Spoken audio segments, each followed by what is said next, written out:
Alright, let's continue this review. We've got more information and more tests.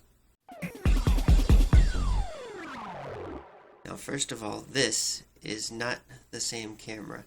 I returned the other one. This one I bought when they started selling in the United States, which was just after the first part of the review was posted. So this didn't have the whatever language they have in Taiwan on the box. This has mostly English. Also, this has a manufacture date of October 2024 and a firmware version of 1. And the one from Taiwan was December 24 and the second firmware version. Regardless, the results are pretty much the same, but there's still some key details that we need to talk about. First, the SD cards I'm using. We talked about the problem with the data rate last time. One is a Lexar V60 optimized for 4K video, write speeds of over 100 megabits per second. The other one is a V30, and they both achieved identical results in speed and clarity. The camera does have a variable bit rate. Last time I did record a combination of both still and scenes with movement. This time I did again. Now this time some of the scenes with movement jumped as high as 67 megabits per second, while on the low end 40 megabits per second.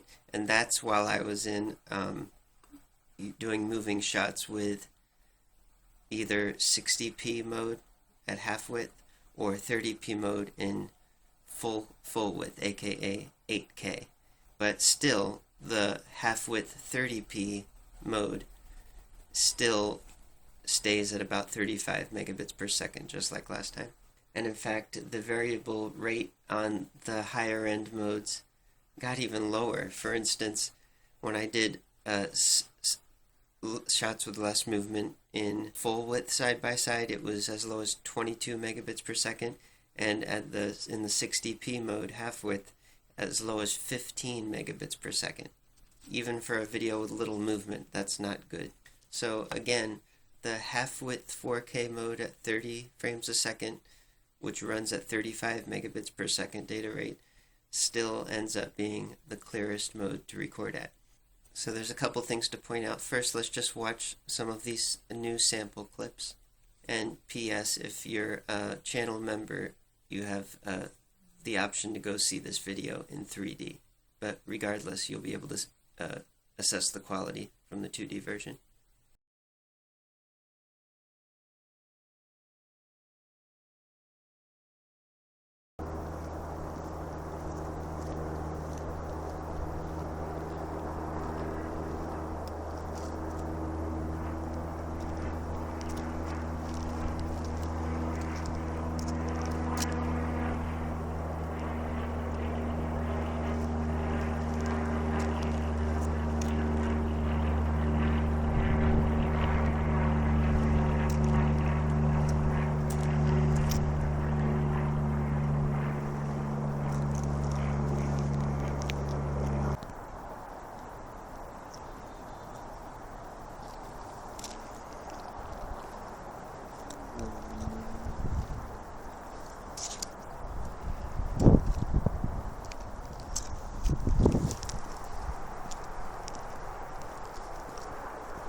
So yeah, something bizarre is going on here. The high frame rate and full width versions are still less clear than the half width 30p, even though I told you they're running at up to 67 megabits per second in my test, which is almost twice the data rate and should be enough to be practically identical.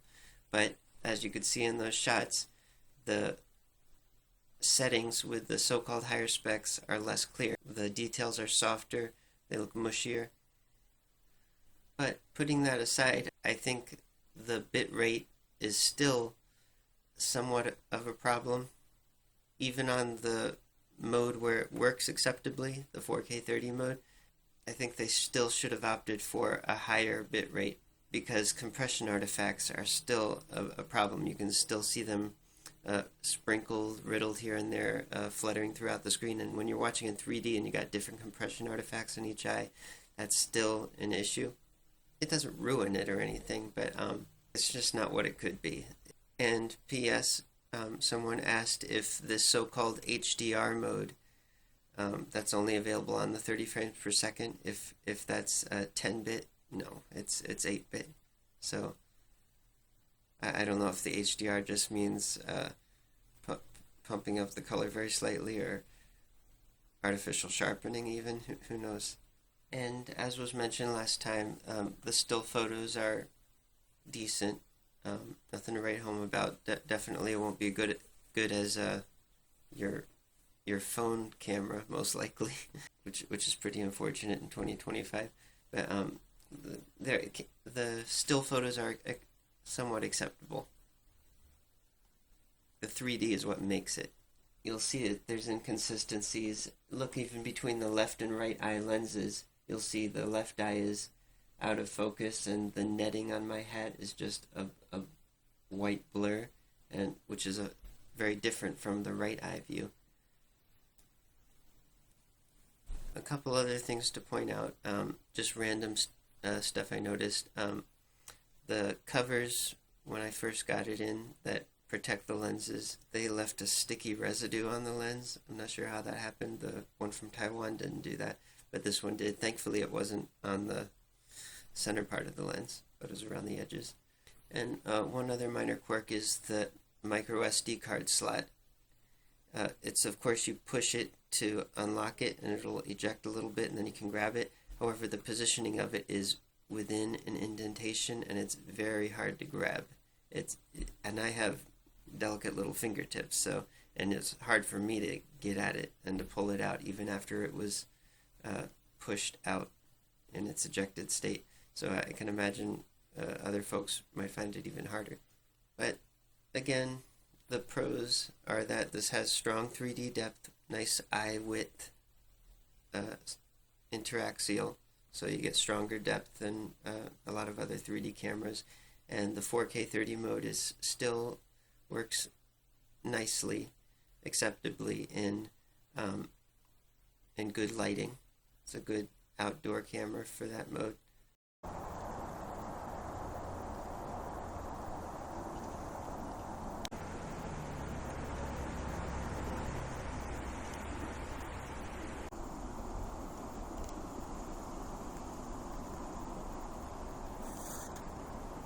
However, I encountered another problem outdoors. I got some nice looking shots here in the 4K 30 mode, but you'll notice here it just went out of focus and just stayed out of focus for the duration of the shot.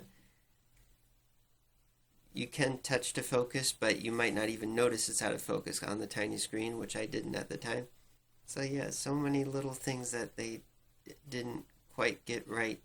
And while I was so looking forward to this camera, based on the specs and the test footage and stills that they posted ahead of time, I have to say, if you don't mind spending the money, if you don't have a 3D camera already, sure, maybe it'll work for you, even with the bad battery life. But if not, I just say you might be better off with a used, decade-plus old 3D camera from Sony or JVC. I really wish they had thought through these issues, and hopefully they will. Maybe they'll make a next-gen version Maybe some of this stuff can be fixed even by firmware, which would be nice. That's a possibility. If they do that, that would be great. But until then, this is really half-baked on multiple levels, which is kind of sad. I still don't mind sticking to 3D camcorders, my iPhone 15, and DSLR twin rigs. See you next time.